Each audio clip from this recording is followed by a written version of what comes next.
शाहपुर में जिनको सीट दिया गया है, अभी तक तो वो अपने पिताजी के बारे में कहते थे कि हमारे पिताजी के दुश्मन जो हैं, और उसी दुश्मन से आपने देखा होगा कि कुछ दिन पहले जा कर के स्टेज पे उनसे गले मिला जा रहा है। अपने पिता के नाम पे लोगों से सिंपैथी वोट लिया जा रहा है और उसी पिता के हत्यारा जो है उससे जा कर के वो गले मिल रहे हैं। तो ऐसे हत्यारे को एनडीए जो है ब्रह्मपुर में सीट दिया है और वो कहता है कि विधायक जी रहे हैं और हमारे जो राकेश ओझा जी हैं, ये दोनों परिवार ने 10-10 साल, हमारे विधायक जी 10 साल रहे, उनके पिताजी की बात छोड़ देते हैं। ये जो प्रेस कॉन्फ्रेंस है ये इसलिए बुलाई गई है कि जो हमारे एनडीए है, एनडीए गठबंधन जो है उसके चाल चरित्र और चेहरे की बात उजागर करने के लिए। आप लोगों को पता ही होगा कि कल जो मोकामा में घटना घटी है, किस तरह से जनसुराज के एक समर्थक की निर्मम हत्या की गई है, और ये लोग सुशासन की बात करते हैं कि सुशासन है। इस तरह से जो एक समर्थक था, जो जनसुराज का कट्टर समर्थक है, जो जनसुराज के विचारों को लोग पहुंचा रहे हैं, उनको खुलेआम उनकी गोली मारकर हत्या कर दी जाती है। ये पूरे बिहार में लोगों को चौंकाने वाला है कि ये लोग अभी से दिखा रहे हैं कि अभी तो चुनाव हो रहा है, चुनाव के बाद अगर ये लोग जीत जाते हैं तो पूरे बिहार में किस तरह का आतंक फैलाएंगे। तो इससे पूरे बिहार वासियों को सबक लेनी चाहिए। और रही बात हमारे शाहपुर की, देखिए शाहपुर में जिनको सीट दिया गया है, अभी तक तो वो अपने पिताजी के बारे में कहते थे कि हमारे पिताजी के दुश्मन जो हैं, और उसी दुश्मन से आपने देखा होगा कि कुछ दिन पहले जा कर के स्टेज पे उनसे गले मिला जा रहा है। तो इस तरह की राजनीति की जा रही है और जनता को मूर्ख बनाया जा रहा है। अपने पिता के नाम पे लोगों से सिंपैथी वोट लिया जा रहा है और उसी पिता के हत्यारा जो है उससे जा कर के वो गले मिल रहे हैं। तो ये चाल चरित्र और चेहरे की बात है, और ऐसे हत्यारे को एनडीए जो है ब्रह्मपुर में सीट दिया है और वो कहता है कि हमारी जो सरकार है सुशासन की सरकार है। तो ये जनता को समझना होगा। अब 4-5 दिन बचे हुए हैं, जनता अगर नहीं समझ पाई तो आने वाले 5 साल बहुत ही भारी पड़ेंगे उनके लिए। हम जनता से ये अपील करना चाहते हैं कि जो भी चीज़ें एनडीए सरकार कर रही है या एनडीए के लोग जो कर रहे हैं, उनको आप लोग ध्यान से देखिए, समझिए।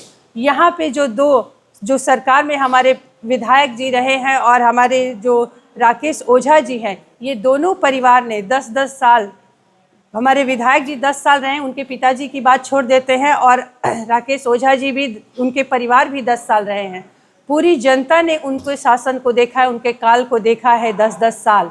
उसके बाद अभी जब ये बात करते हैं तो जनता की बातें ये लोग नहीं करते हैं, बदले की बात करते हैं, हत्या की बात करते हैं, किसने किसको मारा इसकी बात करते हैं, और जनता को जात पात में बरगला के रखे हैं कि हमको जात के नाम पे जनता वोट दे दे। ये जनता के लिए इनके बच्चे जिसे कि अच्छी शिक्षा मिलने का अधिकार है, उसे शिक्षा नहीं मिल रहा है। एक गरीब परिवार है, उसे एक समय खाने का भोजन मिले या ना मिले, उसके घर के परिवार को एक रोजगार हो या ना हो, इस चीज़ की कोई चिंता नहीं कर रहा है। ये कह रहे हैं बदले की भावना।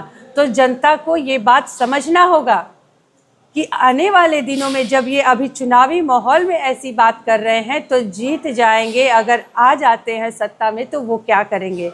अगर आप लोग सामने सामने देखकर सबक नहीं लीजिएगा तो वही होगा कि समय बीत पुनिका पछताने, कि अगर समय बीत जाएगा उसके बाद आप लोग पछताइएगा तो काम नहीं चलेगा। समय रहते आप लोग सजग हो जाइए, मैं यही कह रही हूँ। आप जिस कट्टर समर्थक की बात कर रही हैं, उनका एक वीडियो वायरल हो रहा है कि वो अनंत सिंह की गाड़ी पे पत्थरबाजी करते हैं, तो जनसुराज के कट्टर समर्थक उपद्रवी होते हैं। बिल्कुल नहीं, ये सब भ्रम फैलाया जा रहा है कि वो उपद्रवी नहीं होते हैं। आपने देखा होगा कि इसके पहले भी किस तरह से महामहिम हमारे गृह मंत्री तक, हमारे जो जिसको सीट दिया, नामांकन करने के बाद लोग हाईजैक कर ले रहे हैं। ऊपर से नीचे तक सब जनसुराज से डरे हुए हैं। उनके राष्ट्रीय स्तर के नेता भी नज़र गड़ाए बैठे हैं और जनसुराज को परेशान कर रहे हैं, उन्हें तंग किया जा रहा है, उन्हें हाईजैक किया जा रहा है और नहीं हो रहा है तो यहाँ तक की नौबत आगे की हत्या कर दी जा रही है, वो भी खुलेआम। तो अब ये बिहार के जो लोग हैं वो जाग चुके हैं, अब ऐसा नहीं चलेगा। और नहीं जागे हैं तो आप लोग जागिए, अगर नहीं जागिएगा तो 5 साल में फिर वो जंगल राज वापस आने वाला है, जिस तरह का आतंक चारों तरफ फैला हुआ है। तो मैं जनता से बार बार यही अपील कर रही हूँ कि आप लोग अपनी सुरक्षा के लिए, अपने बच्चे, अपने परिवार के लिए सोचिए, किसी के बहकावे में मत आइए। और जो परिवार की बात करता है तो आप भी पूछे कि जब आप परिवार की बात करते हो तो हमें भी अपने परिवार के बारे में सोचने का हक है। शाहपुर में जो आप बात कर रही हैं कि राकेश ओझा और ब्रह्मपुर में हुलास पांडे जी, कहीं ऐसा तो नहीं है कि जनसुराज इन दोनों से भय खा रहा है? जनसुराज क्यों भय खाएगा? आपको किस एंगल से लगता है कि जनसुराज भय खा रहा है? क्योंकि ब्रह्मपुर विधानसभा में हुलास पांडे के सहमति से या फिर कैसे वहाँ के प्रत्याशी ने अपने आप को सरेंडर कर दिया।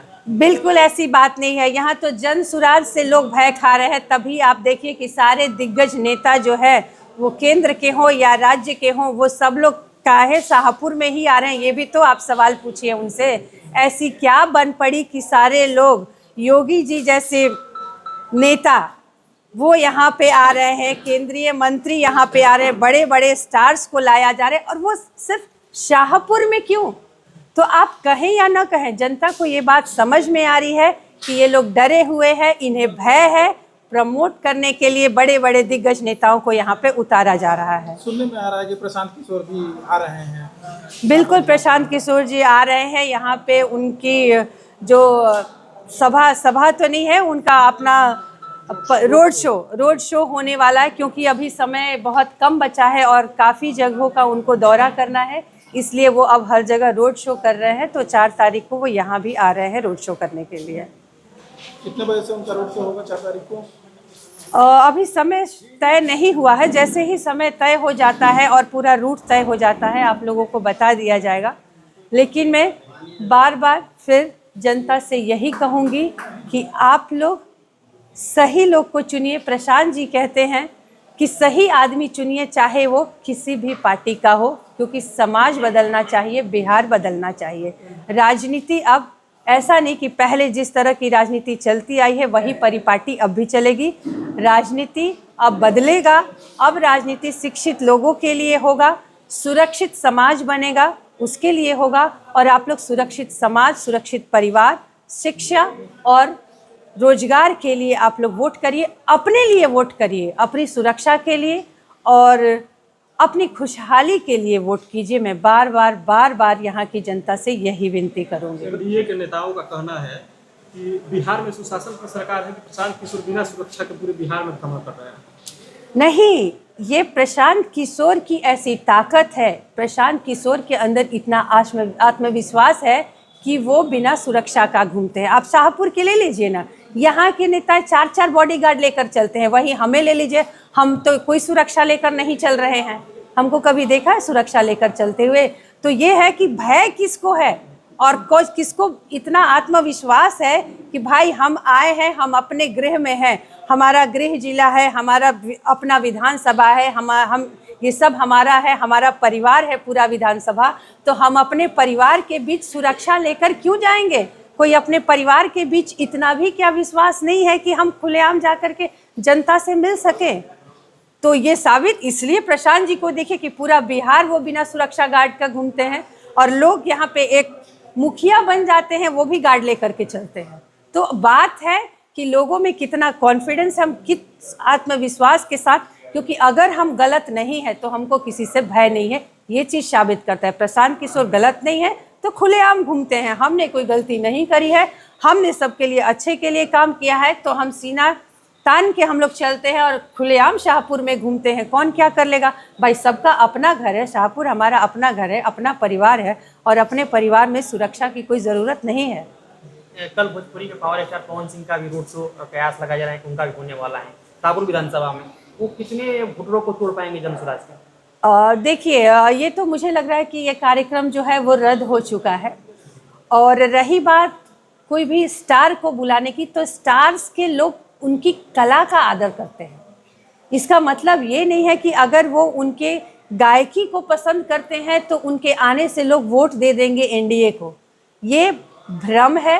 वोट इस बार जो लोग करेंगे वो जाग चुके हैं। इस बार शाहपुर के जो जनता है, शाहपुर की जनता, वो वोट अपने लिए करेगी। ये बात आप लिख करके रखिए।